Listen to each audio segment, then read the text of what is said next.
Welcome to Learn with Lucy. Find the normal reaction between the two blocks. ये दोनों blocks के बीच में normal reaction कितना है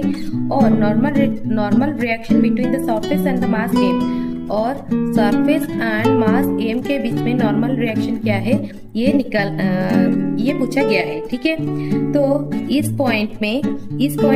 एक नॉर्मल रिएक्शन जो है वो एक ऊपर की तरफ, एक तो ड्यू टू द ग्रेविटेशन आएगा, वो क्या होगा नीचे की तरफ आएगा, दैट इज mg, और every action has equal and opposite reaction, तो इसके वजह से दूसरा एक रिएक्शन आएगा normal reaction, that is capital N, और इस मास कैपिटल M मास की वजह से और एक नॉर्मल रिएक्शन आएगा, और एक होगा gravitation due to the gravitational force, that is mg, और every force has equal and opposite reaction, इसके वजह से और एक नॉर्मल रिएक्शन आएगा इस पॉइंट से, दैट इज n1। ठीक है, दैट इज n1। तो फोर्स, तो नेट फोर्स जो होगा दैट इज,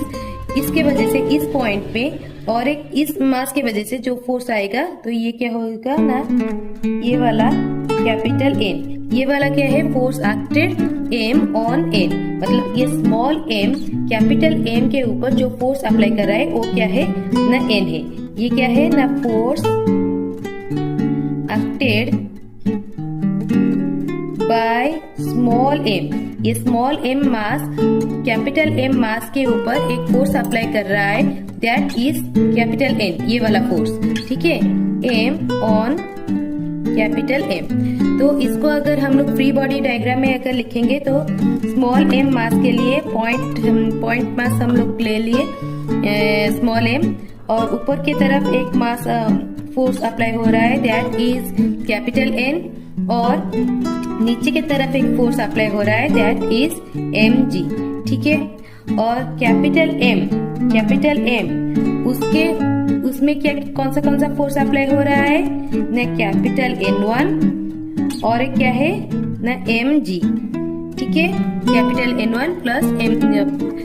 mg, और क्या है, और एक फोर्स इसके ऊपर अप्लाई हो रहा है जो कि है कैपिटल N, और एक जो फोर्स अप्लाई हो रहा है कैपिटल N। ये वाला फोर्स किसके वजह से हो रहा है ना, ये मास के वजह से हो रहा है। ये वाला मास, स्मॉल m वाला मास कैपिटल M वाले मास के ऊपर और एक फोर्स अप्लाई कर रहा है, that is N, that is equal to the normal reaction. Capital M वाला मास जो क्या कर रहा है ना, क्या स्मॉल m के ऊपर फोर्स अप्लाई कर रहा है कैपिटल N, और स्मॉल m कैपिटल M